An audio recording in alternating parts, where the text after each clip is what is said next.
اگر ہم بات کریں فلسطین اور اسرائیل کے درمیان تو وہاں پر جو حالات ہے وہ مزید کشیدہ ہے، اور کہا جا رہا ہے رپورٹ کے مطابق کہ وہاں پر تیسرے انفداء کا جو ہے وہ خدشہ بھی ظاہر کیا گیا ہے، یعنی جو حالات ہے وہ کافی کشیدہ ہے۔ میں آپ کو مکمل طور پر یہ معاملہ سمجھاؤں گا اصل میں وہاں ہوا کیا ہے، فلسطین کے اگر حالات خراب ہوتے ہیں تو جو جنوبی ایشیا ہے اس پہ کیا اثر ہوگا، اور پوری دنیا میں اس کے اثرات کس طرح کے ہوں گے، وہ ذرا میں آپ کو بتا دوں، آپ ضرور سنیے گا۔ اسرائیل اور فلسطین کے درمیان تشدد کی تازہ لہر اور تیسرے انفداء کا خدشہ بھی ظاہر کیا جا رہا ہے۔ کئی مہینوں سے اسرائیلیوں اور فلسطینیوں کے درمیان پرتشدد واقعات جاری ہے۔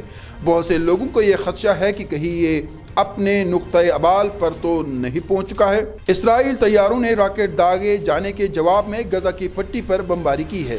یہ کہا جا رہا ہے کہ بمباری سے چند گھنٹے قبل اسی فلسطینی علاقے سے جنوبی اسرائیل کی طرف راکٹ داغے گئے تھے۔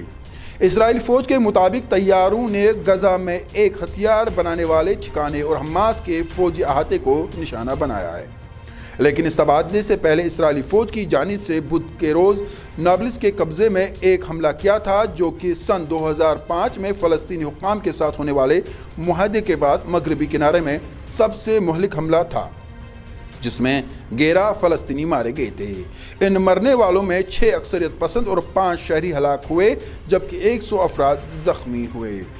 اس واقعے سے قبل اسی طرح کا ایک اور حملہ جنوری کے آخر میں ہوا، جب اسرائیلی فوج اسلامی جہاد کے ایک ملیٹنٹ دستے کو گرفتار کرنے کے لیے جنین میں داخل ہوئے۔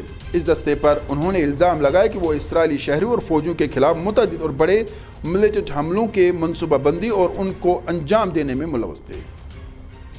اس آپریشن میں 9 فلسطینی اپنی جان سے ہاتھ دھو بیٹھے۔ یہ تعداد سن 2005 کے بعد سب سے زیادہ تھی۔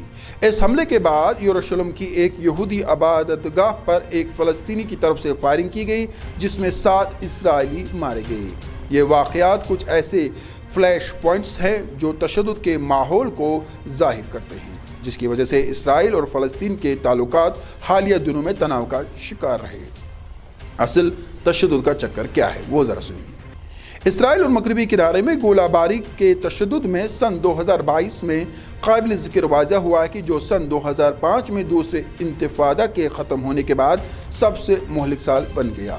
پچھلے سال اسرائیلی فورسز نے مغربی کنارے اور مشرقی یروشلم میں 151 فلسطینی کو ہلاک کیا، جو سن 2021 میں ریکارڈ کی گئی تعداد سے تقریباً دگنا ہے۔ اسی دوران فلسطینی اکثریت پسندوں نے 31 اسرائیلیوں کو ہلاک کیا ہے۔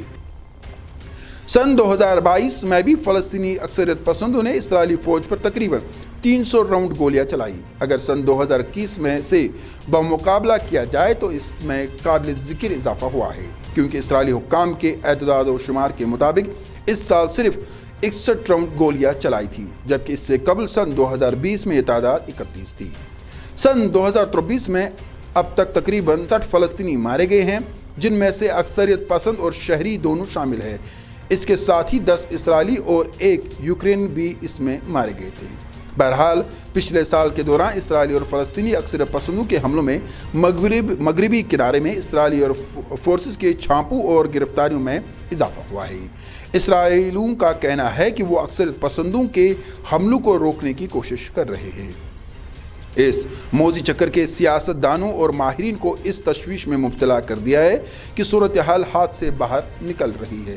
نومبر سن 2022 میں مشرقی وسطی میں قیام امن عمل کے لیے اقوام متحدہ کے خصوصی کوآرڈینیٹر نے اس بات کی مذمت کی کہ اسرائیل اور فلسطین کے درمیان تنازع ایک نئے بحران کی طرف بڑھ رہا ہے۔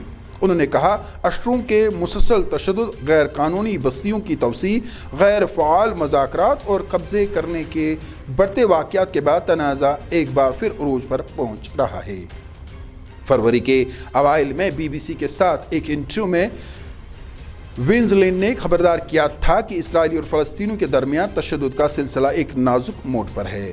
خون کی ہولی کو روکنے کے لیے مضبوط سفارتی مداخلت کا مطالبہ کیا، لیکن تشدد میں اس اضافے کی کچھ اپنی خصوصیات ہیں جو اسے ماضی میں دنیا اس حصے میں ہونے والے پرتشدد چکروں سے مختلف کرتی ہے۔